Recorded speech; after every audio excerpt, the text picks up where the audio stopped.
Hi, ich bin Jordan und ich zeige euch heute, worauf ihr als Gastronom bei Google achten müsst.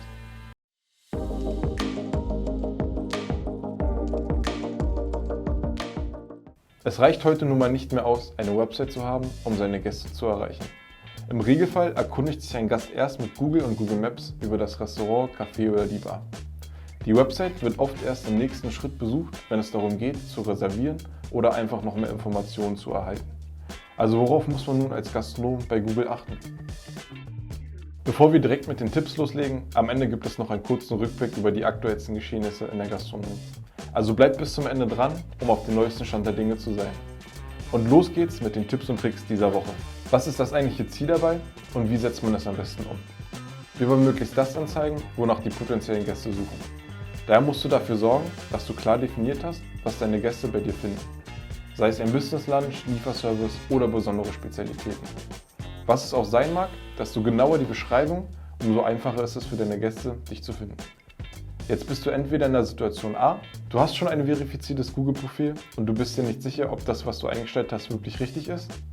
Oder Situation B, du hast noch kein verifiziertes Google-Profil, möchtest eins, aber weißt nicht genau, worauf du achten musst. Dann habe ich hier für dich 6 grundlegende Tipps und einen weiterführenden Tipp, um dein Suchmaschinen-Ranking in die richtige Richtung zu bewegen. Sorge dafür, dass der Name, die Adresse und die Telefonnummer in allen Branchenverzeichnissen identisch sind. Das bedeutet zum Beispiel, dass deine Telefonnummer immer dasselbe Format haben soll. Nicht in dem einen Verzeichnis +4930 als Vorwahl und in dem anderen Verzeichnis 030 als Vorwahl. Entscheide dich für eine Schreibweise. Dasselbe gilt zum Beispiel auch für deine Adresse. Entscheide dich dafür, ob das Wort Straße abgekürzt wird oder nicht.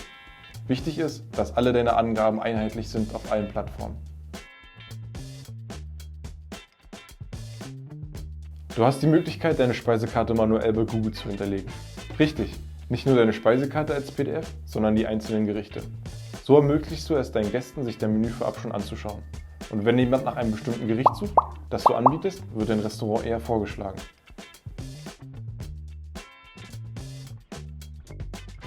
Wie anfangs schon erwähnt, ist es wichtig, eine genaue Beschreibung über dein Angebot zu haben. Besonderheiten wie mit Terrasse, kostenloses WLAN, Hunde sind erlaubt oder Frühstücksbuffet sind wichtige Entscheidungsträger bei der Wahl für deine Gäste.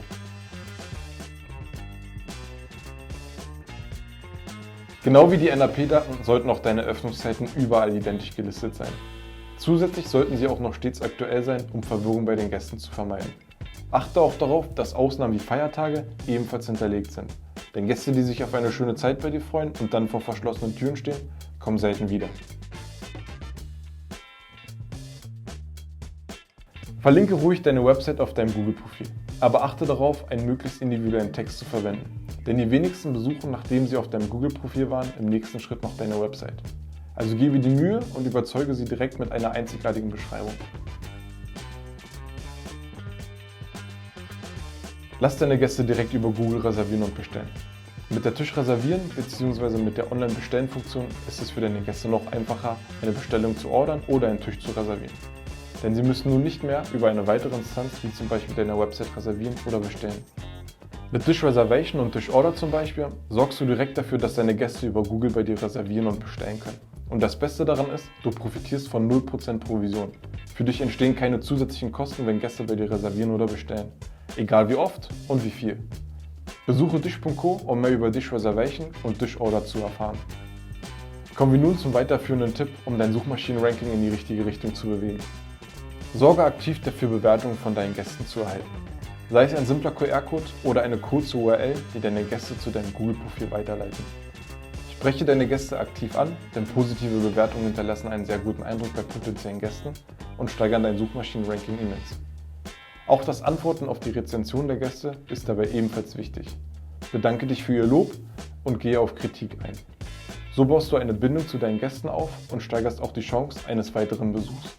Die Tipps, die ich dir gerade mitgegeben habe, sind das absolute Minimum, um nicht das letzte Suchergebnis bei Google zu werden. Ohne diese grundlegenden Maßnahmen wird dein Restaurant und deine eigene Website vermutlich unentdeckt bleiben. Deswegen setze die Tipps am besten so schnell wie möglich um und gehe in die direkte Kommunikation mit deinen Gästen auf Google. Nutze dazu auch die Möglichkeit, Beiträge bei Instagram und Facebook zu erstellen, um aktuelle Infos mit deinen Gästen zu teilen. Das waren 6 Tipps, um deinen Auftritt auf Google grundlegend zu stärken. Kommen wir nun zu einem kurzen Wochenrückblick mit aktuellen News der Gastronomie.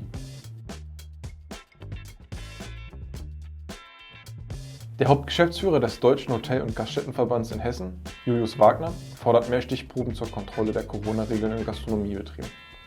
Hintergrund der Forderung sind Zahlen aus einer am letzten Freitag erschienenen Branchenumfrage. Dabei gaben 82% der Betriebe an, in diesem Jahr noch kein einziges Mal kontrolliert worden zu sein. Lediglich 18% hätten mindestens einmal Besuch von den Ordnungsbehörden bekommen. Da es zu wenig Kontrollen gäbe, lasse offenbar auch vielerorts die Motivation nach, sich strikt an die aktuell geltenden Corona-Regeln zu halten.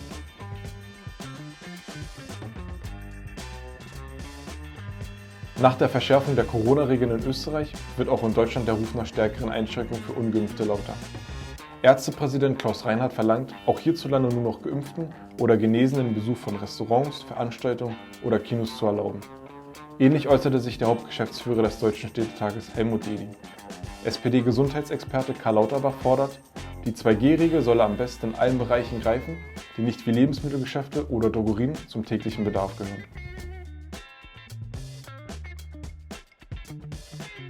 Die Restaurants und Kneipen sind seit Monaten wieder gut besucht, doch ein Ende des Bestellbooms bei Lieferdiensten ist nicht in Sicht. Der Trend zur Online-Bestellung hält an, auch nach Wiedereröffnung der Gastronomie. Laut Aussage von Lieferdienstanbietern wurde im Sommer zwischen Juli und September rund 10 Millionen zusätzliche Bestellungen von Konsumenten aufgegeben. Das entspricht einem Wachstum von 35% gegenüber dem Corona-Sommer 2020. Mit einem nennenswerten Rückgang der Bestellungen wird nicht gerechnet. Das war unser Tipps- und Tricks-Video mit einem kleinen Wochenrückblick der Gastronomie. Wir freuen uns über jede Form von Feedback, sei es ein Daumen nach oben oder ein Kommentar darüber, wie dir das Video gefallen hat. Um keine weiteren Videos rund um Gastronomie und Digitalisierung zu verpassen, abonniere unseren Kanal. Bis zum nächsten Mal.